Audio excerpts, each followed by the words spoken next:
Vous savez mes amis, les Chabad, les Lubavitch, ils sont extrêmement forts. Ils sont extrêmement forts. Parce qu'ils ont réussi à faire rentrer à l'intérieur de chaque juif une des choses les plus importantes de la Torah. L'attente de Mashiach.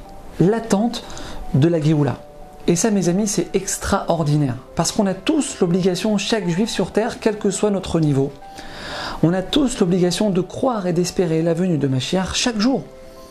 Alors justement, à quelques jours de Tisha B'Av, mes amis, je pense que c'est le moment où on doit essayer de se poser une question qui bouscule un peu, mais il faut se la poser. Est-ce que je fais partie de ceux qui activent la Géoula, de ceux qui provoquent la Géoula, ou Chas Veshalom, est-ce que je fais partie de ceux qui empêchent la Géoula? Alors comment on fait mes amis pour savoir à quel camp on appartient? Nos sages, ils sont clairs sur ça. 2000 ans d'exil, persécution, pogrom, souffrance, attentat.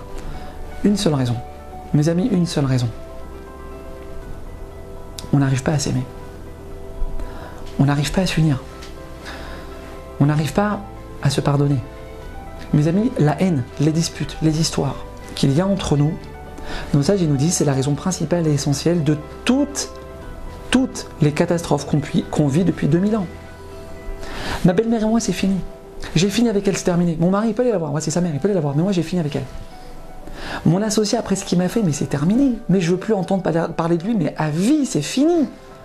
Mes amis, si on se rendait compte de l'impact que ça a dans le ciel, ce genre de choses, si Hachem pouvait nous montrer une seule fois, les conséquences d'une dispute, même si elle est justifiée, mes amis, on s'éloignerait de ça comme de la peste.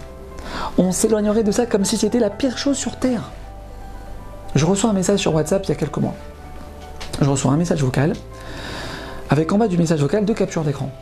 Alors je rentre d'abord sur la capture d'écran, et je vois une conversation entre donc la personne qui m'a envoyé le message et une autre personne. Et je vois marqué en haut de la conversation, vous avez débloqué ce contact. Ok. J'écoute le vocal, et là cette personne me raconte des histoires absolument dingues qu'elle a vécues avec sa belle-mère et sa belle-sœur, qui l'ont fait souffrir, mes amis, à un point inimaginable. C'est-à-dire que je ne vais pas rentrer dans les détails maintenant, mais j'ai entendu des choses que j'ai rarement entendues de ma vie. Cette personne me raconte, mes amis, qu'elle a décidé de leur pardonner. Et on parle de choses qui sont très compliquées à pardonner. Et donc elle m'envoie la capture d'écran où elle invite sa belle-mère et sa belle-sœur au restaurant faire la paix. Mes amis, cette personne-là, c'est pas une pierre qu'elle a apportée à la construction du Beit Amikdash. C'est pas une pierre qu'elle a apportée. C'est un mur entier. C'est un mur.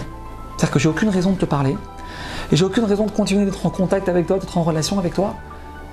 Mais t'es la mère de mon mari. T'es la grand-mère de mes enfants. Alors je vais le faire quand même.